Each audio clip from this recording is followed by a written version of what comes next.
배나TV 시청자 여러분 안녕하십니까. 공동역사구역 UST 시작하겠습니다. 이윤길님 모셨습니다. 안녕하십니까.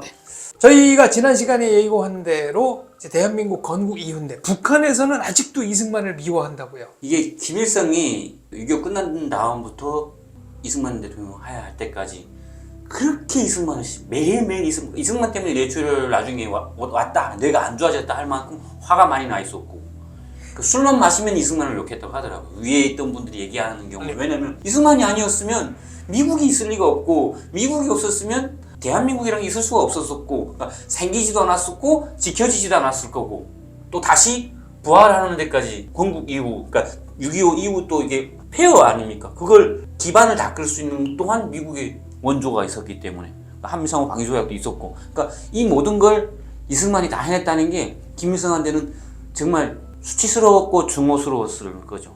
자기가 조금만 좀 더 노력했어야 되는데 이런 생각도 했을 거고. 뭐라고 가르칩니까? 이승만에 대해서는. 그냥 안 좋은 욕은 다 배웠었죠. 늑다리, 미지의 꼭두각시, 허수아비, 늙은 일단 마기부터 시작해서 안 좋은 것들은 다 보셨던 것 같아요. 자기 김일성은 젊고 또 항일운동도 했고 소련군에도 복무해서 2차 대전도 참가했고, 근데 이승만은 안 배워줘요. 했다 얘기도 없고, 하버드대 프린스턴대 이런 거 안 가르치고. 여기 와서도 여기 사람들도 잘 모르던데요. 북한은 더 모르죠. 여기는 다 배워주는, 어디나 검색하면 다 나오는, 네이버에 검색해도 나오는 우드로 윌슨 대통령이 스승이라는 것도, 그렇죠. 프린스턴 대학교 총장 때 유일하게 총회했다는 것도 모르고, 수제자. 네, 그 주변에 통해서 나중에 메가더라든가 트루맨 대통령 다 줄을 다 그렇게 깔았다는 것도 전혀 상상 못하고, 이 대한민국 국민들도 모르는 사람이 거의 태반일걸요 아마. 그렇죠. 네. 학생들, 고려대 학생들도 만나서 물어봤는데, 이승만아, 그냥 친일파, 매국노, 그다음 살인자, 국민 버리고 도망친 사람, 이거 말도 안 되는. 그럼 한 가지만 보자. 군 통수권자가 그러면 서울에서 잡혀야 돼? 잡히면 그 전쟁 게임 오버야. 그렇죠. 대통령이 잡혔는데 뭐 어쩌라고. 군 통수권이 마비가 되는데, 물론 부통령이 있고 국방장관이 있겠지만 지휘체계가 마비되고 이승만이 없으면 누가 미국이 왜 도와주냐고 발 빼지. 이승만이 강력하게 요청을 했는데, 그러니까 북한에서는 이승만이라면 김일성은 그냥 교과서마다 그냥 건국 조선민주공화국 창건 할 때 하면, 조선민주공화국 창건이나 얘기를 열심히 하면 되지, 거짓말 어차피 쓸 거 굳이 이승만을 자꾸 얘기를 해요. 남한 단독 정부를 수립하기 위해서 이런 식으로, 그러니까 미군정에 의한 괴뢰 정부를 세우기 위해서 엄청나게 그 남조선이라는 것도 안 나오고, 대한민국 상호도 없는 나라 이름도 안 부르고, 그리고 그냥 미제 꼭두각시, 미제 괴뢰 정거, 남조선 괴뢰 정거. 그럼 이승만 대통령 사진은 본 적 있습니까? 제 기억으로는 사진도 본 적이 없고, 이름만, 성함만 말하고 저 사진은 전혀. 김일성이 그만큼 싫어했으면 전쟁 영화에 이승만을 아예 안 나와요.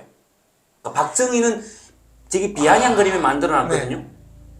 전두환도 머리버섯이 이렇게 비아냥거리게 나왔고, 6.4.12 아직도 기억나는데, 5.1혁명 만세 이거 다 기억나고. 근데 이승만에 대해서는 1도 안 배워주고, 그냥 미제의 꼭두각시며 허수아비, 살인자 이런 것만 배워주고, 어떻게 보면 여기 와서도 그렇게 애들이 알고 있더라고요. 한국 젊은 사람들이. 그리고 대다수의 한국 사람들이. 많이 모르는 사람들이 많아가지고 가슴 아프다. 대한민국을, 늙은 나이에 대한민국을 지켜달라고 얼마나 기도하고 해서, 그렇죠, 끝까지 싸우신 분인데, 그런 거 볼 때는 하야도 바로 안 알려주고, 그냥 일단 이승만에 대한 거는 거의 지우는데 그냥 그 부분만 찡하게 얘기를 해주는 거죠. 이승만 대통령 연세가 꽤 많았죠. 근데 지금하고는 또 달라요. 왜냐하면 지금보다 평균 수명이 훨씬 짧을 때였기 그렇죠. 때문에, 지금으로 치면은 그 연배에 초인적으로 정말 진무하신 겁니다. 근데 이제 역사가들이 평가하는 것 중에 하나가, 6.25 때 대한민국이 승리할 수 있었던 요인 중에 하나는 토지개혁. 대한민국은 유상몰수, 유상분배. 북한은 소위 무상불배. 무상몰수, 무상분배 이렇게 가르치죠. 근데 이게 말이 안 되는 겁니다. 왜냐하면 대한민국은 소유권을 그냥 다 주었어요. 그러니까 지주들한테 지금으로 치면 공시지가 비슷하게 싼 값에 다 받아가지고 이걸 줬는데, 5년인가만 계속 내든 소장료에 조금만 더 얹어서 내나, 아무튼 그 정도만 내면 5년 후에는 자기 땅이 되는 겁니다. 그러니까 뭐 특별히 더 내고 그런 것도 아니에요. 그러니까 그렇게 합리적으로 그렇게 생각하신 분들이 아마 이승만 대통령을 찍었을 거고, 일명 반대편이고 남로당이라든가 얘네 선전은 그랬겠죠. 북한 우리 조선민주주의공화국은 무상 지주 자본가들 친일파들 땅을 무상으로 뺏어서 모든 농민들에게 무료 무상으로 줬다. 땅을. 네. 뭐 이게 어떻게 보면 또 혹할 수 있잖아요. 그래서 공짜를 좋아하는 거. 지금 네. 전국민 25만 원에 똑같은 거죠. 저 유명한 사진 있어요. 저 북한의 농민 할아버지가 되게 좋아하는데 옆에다가 농토는 밭갈이 하는 농민들에게인가 그렇죠. 뭐 예, 그 맞습니다. 구호. 예, 토지는 농사하는 농민들에게 이런 식으로. 근데 그게요. 예. 경작권만 준 거라는 건 혹시 아십니까? 사회주의, 이 공산주의는 소유권을 절대로 개인한테 주지 않습니다. 땅을 줬다고 해가지고. 경작권만 줬어요. 그러니까 문서를 준 게 문서상 뭐 이 땅은 이 토지는 몇 년 후에 아니면 지금 당장 너에게 된다가 아니고 농사를 할 수 있게끔. 여기서 네가 농사 질 수 있는 권리를 준다. 땅은 세금은 안 받고. 세금 받죠. 그게 오히려 일제시대 소작보다 더 많았다니까요. 북에서는. 그러니까 다 대한민국으로 도망치거나 대한민국 그 농민들도 지금 그렇게 열심히 싸우거나 국민들도. 이거는 내 거니까. 내가 지킬 게 있으니까. 북한도 내 거라고 자꾸 배워져가지고 전 진짜 땅을 다 준 줄 알았거든요. 아니 그러면 지금 하신 거예요?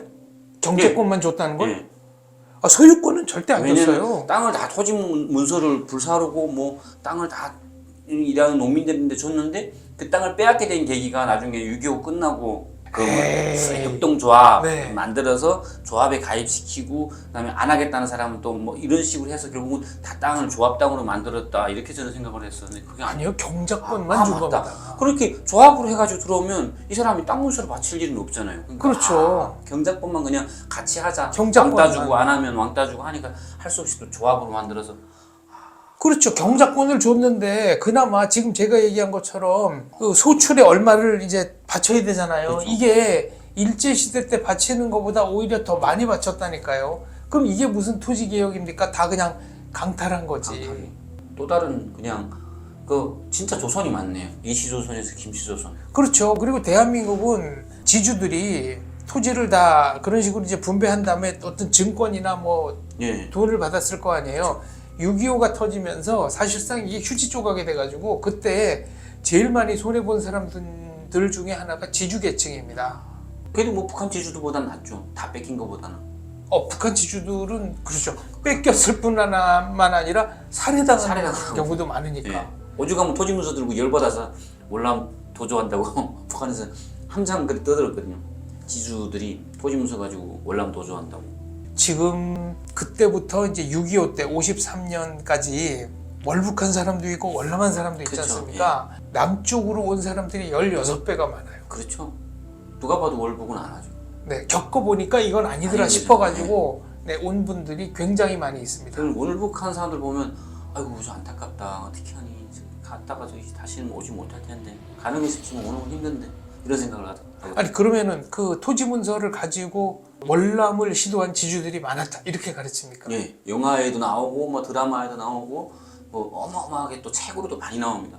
뭐 특정한 이름도 나옵니까? 누구누구가 그랬다. 뭐 딱히 지주들이 이름은 안 나오더라고요. 네. 예, 그냥 많은 지주 자본가들 또 목사들인데 목사라 했자 또 미군 이런 데서 받아들인 나쁜 거라고 얘기하죠. 그렇게 하면서 또 다 도망쳤다 이런 식으로. 이승만 정부가 괴뢰 정부일 뿐만 아니라 친일파를 등록했다 이렇게 가르치잖아요. 어릴 때 배웠나? 그분에 대해서는 크게 배웠던 기억이. 그거는 또 잘 안 가르치는구나. 그 이유가 있어요. 제가 볼 때는 왜 그랬는지 짐작이 갑니다. 친일파라고 한다면은 북조선에서 훨씬 더 많이 등용을 했거든요. 그렇다고 하더라고요. 네. 임시정부에서부터 시작해서 많이 썼다고 친일파들은. 그러니까 그거는 자기들 약점이니까 안 안 가르친다. 가르치죠. 예. 어차피 이쪽이 터지면 자기도 터질 것 같은 건 네. 얘기 안 하는 거죠. 그런 건 또 싹싹 피해가는 거죠. 예. 그리고 이제 북조선에서 만든 정말 멋진 구호가 있습니다. 구호로는 멋진데 지금 7, 80년이 지나도록 아직도 실천을 못하고 있는 거. 이밥에 돼지고기. 입합의 고깃국, 네. 비단옷의 기와집. 기아지. 네. 아유 지금 비단옷이 뭐가 좋다고 참. 그러니까요. 기아집은 또 뭐가 그렇게 좋다고. 네. 입합의 고깃국, 비단옷의 기와집. 그 이밥에 고기 아직도 못했어요. 지금 그 그렇죠. 100년이 되었는데. 근데 실제로 그 구호를 많이 쓰나요? 뭐 김일성 죽을 때까지 뭐 우리 인민들에게 입밥에 고깃국 입밥에 아니 해마다 그 신년사 할 때마다 우리 인민들에게 입밥에 고깃국을 아니 이놈의 입밥에 고깃국만 못 먹은 사람처럼 자꾸 밥 먹는 얘기만 해. 아니 소원이 우리 입밥에 고깃국뿐이 아니고 더 많은 거라고요. 근데 입밥에 그렇죠. 고깃국에다 포커스를 맞춰놓으니까 그냥 이게 세뇌돼가지고 우리 입밥에 고깃국만 먹으면 행복한 거야. 이렇게 돼버리는 거죠. 아니 뭐 메뉴가 다양한데 그냥 그거 하나만 먹을 수 있는. 전 여기 와서 양꼬치를 많이 먹습니다. 얼마나 맛있는지. 북한에서 삼겹살이 뭔지도 몰랐다니까요. 네. 삼겹살이 북한에서 아니 입밥에 고깃국이라는 게 이제 군대 갔을 때 보니까 뭐 가끔 명절날에 입쌀밥하고 고깃국 주는데 고기 진짜 우리가 그러거든요. 돼지가 장화 신고 건너간 물이라고. 돼지 도강탕. 예, 돼지가 장화 신고 건너갔다. 네. 아니 그냥 돼지가 건너간 것도 아니고 돼지가 장화 신고 건너갔다면 네. 거의 물이 살짝만 빠져나온 그렇죠. 거라는 얘기인데 진짜 멀건 비계덩어리 몇 개밖에 없는데 그것도 많이 먹으면 좋았겠죠. 그러니까 여기 와서 보면 고기가 막 먹기 싫어서 안 먹을 정도니까 여기는 입밥에 고깃국이 문제가 아니고 여기는 지금 집을 어디다 사냐, 뭐 몇 억짜리가 되냐, 주식이 얼마냐, 뭐 코인이 얼마냐, 뭐 이러고 있는데 저기는 아직도 입밥에 돼지 고깃국을 하니까 북한 사람들 얼마나 불쌍한 거예요. 이것 또한 잘못 태어난 탓이라고 할 수도 없고 뭐 물론 북한 주민들이 선택을 잘못한 거죠. 뭐 북한에 태어나고 싶어 태어난 건 아니잖아요. 그렇다고 다 탈북해서 올 수도 있는 형편도 아니었고 많이 안타까웠던 게 뭐 제가 알기로는 이승만 대통령도 서거하시기 전까지도 많이 북한 주민들이 안타까워했다고 하시더라고요. 어차피 본인도 북한에서 태어나셨기 때문에 황해도 출신이시죠. 예, 황해도 출신이고 그러니까 자꾸 사람들이 이승만 대통령을 내가 얘기를 하면 이게 안 좋은 얘기 하던 분도 긍정은 하는데 내가 얘기하거든요. 그 이승만 대통령이 황해부터 살이온 사람이라고. 그러면 그분은 살이온이가 운율인가? 그러니까 그분은 북한에 태어났지만 대한민국을 위해서 남한을 위해서 남한의 대통령이 됐고 남한을 자유민주국가로 만들어줬다. 감사해야 되지 않냐고. 김일성이 만약 여기 태어났어 봐. 당신은 어떻게 됐겠냐. 황해도에는 근현대에 이르러서 3대 영웅을 배출했죠. 안중근, 이승만, 김구 다 황해도입니다. 어떻게 생각하세요? 북한에서는 땡해도라고 그래가지고 황해도를 좀 낮춰보지만 황해도는 이런 역사적 위인들을 주기적으로 배출한 그렇죠. 정말 위대한 고장입니다. 이승만 대통령은 알겠는데 안중근, 김구를 과연 민족의 영웅이라고 얘기할 수가 있을까? 왜냐면 제가 알기로는 이등방문은 영친왕 이은의 양아버지기도 했고 네. 또 한일 합방을 가장 반대했던 사람이라고도 저는 알고 그렇죠. 있거든요. 그래가지고 굳이 그 사람을 왜 죽였을까? 고종이 나라를 팔아먹어야 되는데 걸림돌이지 않았을까? 이런 생각도 해봤고요.